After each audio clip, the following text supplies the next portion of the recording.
DRCcongo.info, votre nouvelle chaîne YouTube. Chers compatriotes, l'heure est grave. La présence de la délégation onusienne dirigée par Jean-Jacques Lacroix ne fait que renforcer notre conviction sur l'état de notre pays. Il vous souviendra que nous vous avions alerté sur la menace sécuritaire et de balkanisation qui pèse sur le devenir de notre pays. J'espère que nous tous nous avions suivi, qu'il a fait le tour de presque toutes les institutions de la République, mais aussi il s'est rencontré avec les acteurs de l'opposition de notre pays. Chose que nous trouvons normale, si et seulement si ce n'était pas pour parler des questions de la sécurité nationale, mais aussi de notre souveraineté.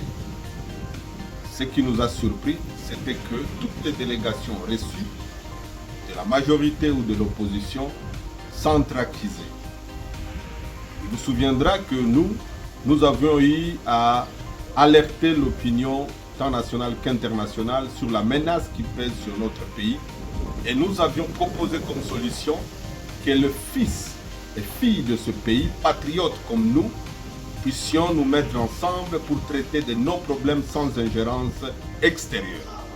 Comment expliquer qu'aujourd'hui, nos autorités se sentent à l'aise de discuter de problèmes d'intérêt national et de souveraineté avec un étranger plutôt que de convoquer des assises là où tous les Congolais, fils et filles de ce pays, se retrouveraient face à face pour pouvoir trouver des solutions idoines pour notre pays.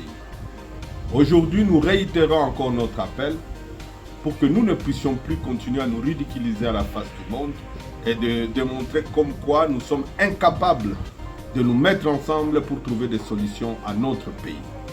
Nous demandons à nos autorités de se ressaisir, de pouvoir mettre l'intérêt général en avant que leur propre orgueil et des intérêts privés.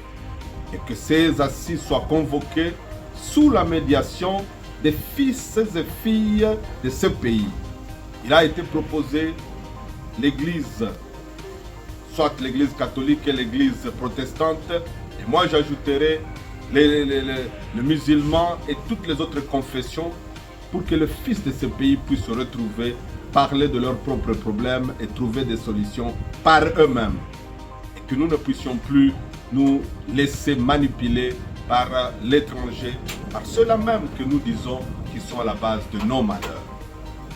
Et enfin, nous réitérons cet appel à toute la jeunesse, cette génération montante que nous représentons, notre génération.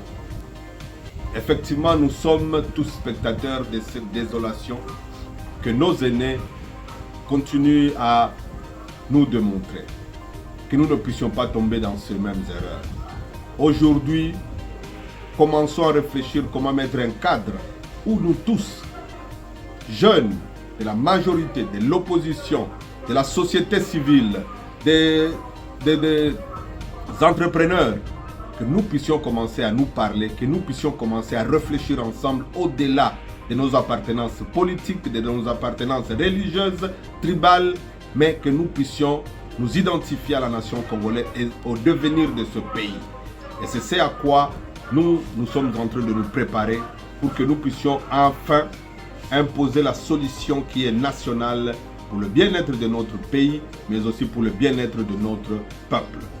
Nous vous remercions.